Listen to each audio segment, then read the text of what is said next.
I don't want to be like, hold on, your story is not important enough for me. I need to go give these cards to these people. I think that would just be rude. And yet it's weighing on my heart. That's what I'm supposed to do. And I wish I could tell you that I sat there and said, I will now go demonstrate for you how we love our neighbor. Hello, John. My name is Todd. You look lonely and lost. Do you know what it is to enjoy a wonderful relationship with our Lord and Savior, Jesus Christ? If not, you should come to Junction. Maybe I wouldn't start like that, but I failed, y'all. I bombed. Totally bombed. And it's a double bomb. Actually, it was a triple bomb because I missed all three.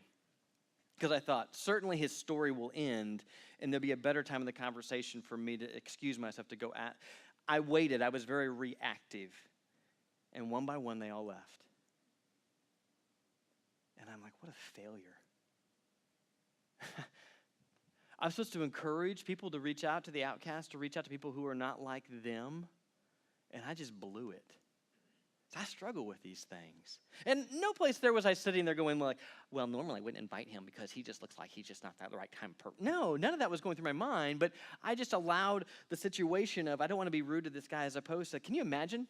Can you imagine if we're having lunch and I said, hey, Drew, just hold on. I'm so sorry, Drew. Just, can you give me a moment? This is really weird. I had been praying before I came in here that God would let me at least give a card away with intentionality to Junction. I believe this guy probably is right in a right demographic. So I just want to, I'll be right back. And get up and I go over, hey, John, my name is Todd, and I know this is kind of weird and it's kind of awkward. And I just wonder, you work at Grace Bible Church. We do this ministry. It's called Junction. It reaches out to young adults, 20s and 30s who are single, and it's really an awesome place. And I don't know if you're ever in a place where you want to have community or a different type of community and maybe know a little bit more about who God is and his great love for you. But I just wanted to leave you. There's our card. There's all the information you need. We meet every Thursday, and we would love to have you come and join us. And so I'm sorry to interrupt your lunch. And cool, I don't know what video that is, but that's really cool. I'll watch it later, but here you go. Thank you. Okay, Drew, I'm so sorry. What were you saying now? Can you imagine the impression that would leave on Drew? I double bombed. I missed the three, and I failed the dude that I was meeting with. They weren't outcasts, but man, we have to be better than just, I'm willing to welcome you so long as you come to me. We have to be men and women who are willing to walk around with eyes that are open, looking for opportunities to engage and connect with others. And it's scary. Yeah. Will you pit out? Yeah. Will you fumble through your words? Yeah. Will it feel even worse than trying to ask somebody out on a date? Yeah. Will they laugh at you? Maybe. But does that matter?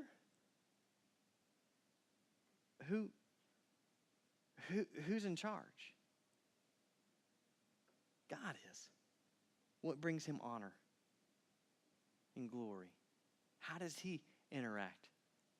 Hey guys, I know you're really holy and awesome and amazing and stuff, but I gotta go. There are people who are hurting. I gotta go. I will be back. I gotta go. Does that mark our lives? I think this is really interesting. These are the outcasts. How did Jesus respond to them? We're not going to go through really any of these verses, but check this out. The blind. There's a man born blind that Jesus encounters and heals. Has a wonderful, incredible dialogue with him. Radical transformation. And what I love the most about this story, there's so many great things within this. In John chapter 9, if you're bored, and read this. It's truly incredible because what happens is he goes and he gets cast out of the temple, and he's out, and Jesus hears like, oh wow, he made a stand, and now he's like thrown out of the synagogue, and he's not allowed to ever go back in. And he hears that, and he gets up and he moves towards the guy. I think that's incredible. Jesus heard, he took a stand, and it caused Jesus to move towards him. That's really kind of cool. To me, I sit there and go like, if I'm feeling a little bit maybe dry with my relationship with Jesus, maybe if I want to see some movement towards me, I should say, Drew, can you hold on just 1 second? I'm so sorry. I'll explain later, and come over and have this conversation, and I might leave like I feel like I totally bombed, but you never know that maybe, just maybe, the nearness and enjoyment of his presence might rest even more heavily upon me. Maybe some of us who are like, man, I've never experienced like just the pleasure of God. Like I've never, maybe, just maybe it's because we're so stuck in our little groups and we're willing to love so long as they'll come into our group and we're never willing to step into theirs. Maybe, just maybe. So that's the blind, the lame. Well, yeah, he did that. He didn't say, ooh, get away. No, come on, get up, let's walk. Shepherds, my son is going to be born. It would be good if the angels who've been waiting for all of eternity to declare to mankind the birth of my child, who better than the icky, ooey people? But that's who he says, that's who he comes to. And then, he's crucified, dead, and he raises again. And who does he show up to? Women. This is incredible. Truly incredible. Every one of these, if they're going, icky, icky, icky, God is saying valuable, valuable, wanted, loved. Tax collector, come be my disciple. Why? I've said it several different times, but the why, Genesis chapter 1, 26 and 27. I'm sure some of you probably have this memorized already, but if you don't, you can read Genesis chapter 1, 26 and 27 right now. Then God said, "Let us make man in our image, according to our likeness, and let them rule over the fish of the sea, and over the birds of the sky, and over the cattle, and over all the earth, and over every creeping thing that creeps on the earth." God created man in his own image. In the image of God, he created him. Male and female, he created them. In the image of God, in the image of God. There's the imprint of the image of God in every single human being. And that thrills God, and it makes us very unique. We talked about it a while ago, remember? Like, why don't we just let, like, the elk rule the world? Why do we feel there's a burden on us to have to figure things out? Why don't we leave it to the penguins?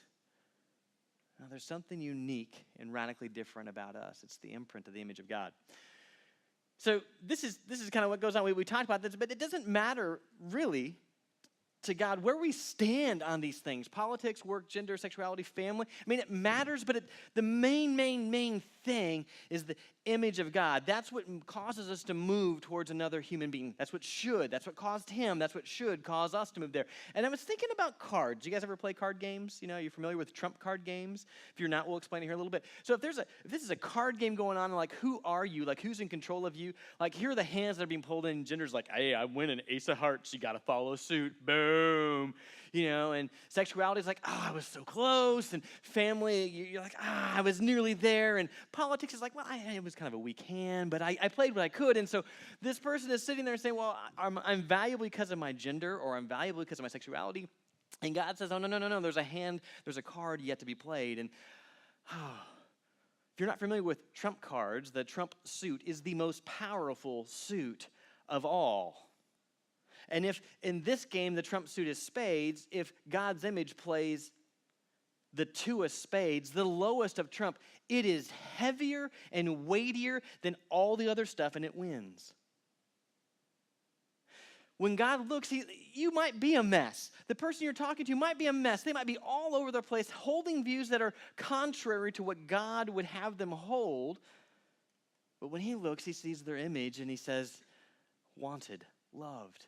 But that's not just the two of spades, it's really the ace of spades, and there's not a higher card that can be played than that. Do we see other people this way? Because that's how he sees people. And so we got all these green folks who are out there, you know, all different identities, all different things. And when God looks, what does he see? Imprint of image of God, imprint image of God, imprint image of God. That's what he sees. And he's like, wanted, loved, let me pursue you. Now, looking at these two a little bit closer, they both carry this. And here's how this idea of the trump card, not President Trump, but the trump card, breaks a lot of the social norms. Because in our society right now, what is happening is we're being given this narrative that if you accept me, in order for you to accept me, you have to approve of everything that I do. And if you don't approve of everything and every choice that I do, then you don't really accept me. This is the narrative that's being written and that many people are buying into, and that they're linked together. You can't separate those two things. Well, this just isn't really how God works, and it's not really how life works. But let's just walk through about how God goes about this. So he says, man, you're loved. For God so loved the world that he did something. So the guy who's holding, I guess, his hammer there, you're loved. But the other person, they've got 100. And the other guy who's sitting there like, I'm loved by God, says, I could use 100, and whoop, swipes the 100. He's a thief. Well, if God really loves him, then he should just say, good job. You didn't get caught, right? No. He says, don't steal. It's wrong. You can go back to the 10 Commandments if you want to. You can go back to Ephesians where we were. It's wrong. Well, you don't really love me if you're telling me that it's wrong. He says, oh, but I do. Listen, God, he is patient. 2 Peter 3:9. God is patient. He doesn't want any to perish. His desire is for all to come to know him. And so he's sitting there, and it's kind of almost like this little sandwich. It starts off with, you're loved because of the imprint and image of God. And then all of a sudden, you go and do something stupid, or a person is just acting a way that is contrary to what God desires. And he says that's wrong. And our society would say, well, now you don't love me anymore. It's like, no, I'm saying it because I love you. Another modern day example. We have children. Aaron and I, we have children. We love our children, but there is not a day that goes by that those children do not make a choice that I do not approve of, and I will go ahead, and Aaron will go ahead and say, no, that's wrong. Now, does that mean like, that was it, buddy, go to the door, nice knowing ya? No. Those two things can be uncoupled. You can sit there and accept the person but not approve of their behavior. It's possible to do that. But the narrative that's being spoken to you and to others who are out there is that those can't be uncoupled. And so that's something that I want to encourage you guys to really think on and think through how you approach that, because many, many people don't view it this way because they're living in darkness. They're buying in that you only really love me if you approve of everything that I do. And we should expect God to act and behave differently than the social norms that we have here. We looked at this last week. I'm sure all of you took the challenge to memorize this verse, Isaiah chapter 55, 8 and 9. Anybody have that verse? Yeah. Thank you. For my thoughts are not your thoughts, neither are your ways my ways, declares the Lord. As the heavens are higher than the earth, so are my ways higher than your ways, and my thoughts than your thoughts. Awesome. You couple them together. That's what we do. But he says, no. Listen, I can love you and still call you wrong. I can. I can discipline you. Still out of love. I can, and I do. The world, no. There's a very strange, unique narrative that flies in the face that is all good and is based on a lie, not on truth. Review. Here it are. There are outcasts. Pharisees, how they responded, they basically avoided the outcast. They were more focused on their personal appearance of holiness more than God's love for people. Is that true of you? Wednesday, it was true of me. I was more concerned about being rude to somebody that I've known for years than to get up and ask 1, 2, maybe 3 people to have the opportunity to connect with an amazing group of men and women and come and connect and hear about how great God is and how great of a love he has for you and for me. That even when we make mistakes, he forgives and he still loves. Isn't that great?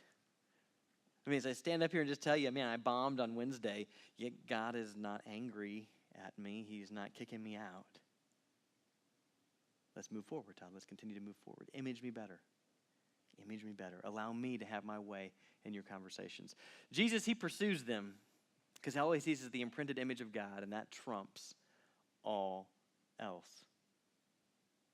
This is hard, isn't it? Because we get like politics. Man, we want to, you remember the little diagram? We want to move that brick way down low, and this is who I am, and this is my candidate, and he or she, they're incredible. And if you attack them, I hate you. And when you attack me like that, I'm going to be like, oh, let me tell you how horrible your candidate is, because mine is, well, okay, really, they're not great either. I'm looking here, and I'm like, oh. You know what? If we can just step back and be honest, And now that we're having this dialogue, I got to let you know that, that maybe there's some strengths over here. Yeah, that's really, man, but you're loved by God, and let me pursue you because of the imprint, of the image of God. Do we act and behave this way? Your challenge is here. Do I act like a Pharisee or Jesus? When you see people who are different, when you see people at Sam's and you've got the Junction card and your pits are pitting out, you run away. When you see that person in the class or at the office and, man, you just know they are anti everything that you stand for. In every conversation, always they just belittle you, and you just always, and like, oh, gotta go, I'm got to avoid them. Is that like your number one thing? Like, just run away. Not only run away, but I saw Mike today. That guy is so horrible. We begin to talk poorly about them. Or do we say, you know what? I gotta take this as a challenge. Man, Mike is so negative and stuff like that. I want you to love him well through me. And he gives you his best shot, and you keep standing. Man, Mike, that's a good point. I've never really thought about that before. Where did that come from? Why are you still talking to me? What, are you slow? Oh, I probably am, So that's why I'm trying to figure this out a little bit. Like, do we just write them off because they don't view things like you do? And move beyond these doors. I challenge us to move beyond these doors, to not just sit there and hold your Christian faith here. Hold your Christian faith here and during your quiet times. Move beyond. Begin to see things as God does. See people as God does. Last little story for you. My dad, we were getting haircuts years ago when he actually didn't have any more hair than he has right now. But anyway, we were at Rio's Golden Cut in San Antonio. At that time, you can get a haircut for $2.99. Whoo! Fantastic. And so we're sitting in chairs by each other, and I was working it was my second job out of college, and the environment I was working in just really wasn't a good environment at all. It really wasn't. There were a lot of people who were still clinging on to like fraternity lifestyle. Let's roll the keg in at noon on Friday. Let's have business meetings as much as we can at strip clubs. I mean, it just was really a challenging place to it was actually an easy place to be a light, but challenging because you stood out all the time. And you'd have people who would call you in their office, managers would call you in their office and let you know, like, Todd, that we'd love to promote you, but here's the deal. You just kind of, you gotta be willing to bend on these things. You gotta be willing to go with these guys to the bars. You gotta be willing to go with these people out to these places. I'm like, well, you know what? Here's the deal. I'm not forcing you to come with me to a Bible study. And I don't think less of you because on your free time you're choosing to do that. When you polled people around the office, can you tell me who was the one they would call when their car was broken on the side of the road, who they knew would come get them? Who came out? Well, okay, Todd, everybody knew that you would come and help them out during that time, but come on, you got to be more of a team player here. And anyway, so we're having a interesting week because bigwigs are in the office, and everybody is getting trashed. Everybody is getting trashed, and but not like drunk, but like your numbers are horrible, that kind of trashed. Anyway, so I had a quick lunch, and there you go. I wanted to make that back. There you go. Okay, so I had a quick lunch, and I'm coming back in because the bigwigs are there. You got to be like productive all the time, be on the phone all the time. On the phone, calling. Yeah, calling. I made like 300 phone calls in the last half an hour. All right, awesome. I'm finding people for these jobs. You're trying to impress everybody because the bigwigs are there, and they're angry at everybody. And so I'm walking in, and there's our secretary, and really the secretary or the receptionist at the front, she really was kind of this little island all by herself, and people didn't always necessarily have the best respect and kindest words for her behind her back. And I'm walking by, and you can tell she's upset. Oh, but man, I got to get back to the desk. I got to get back to the desk. Oh, what do I do? But she's upset. And image of God. What's going on? Here's what's going on. Oh, wow. Listen, I do need to get back to work. I'm running just a little late, but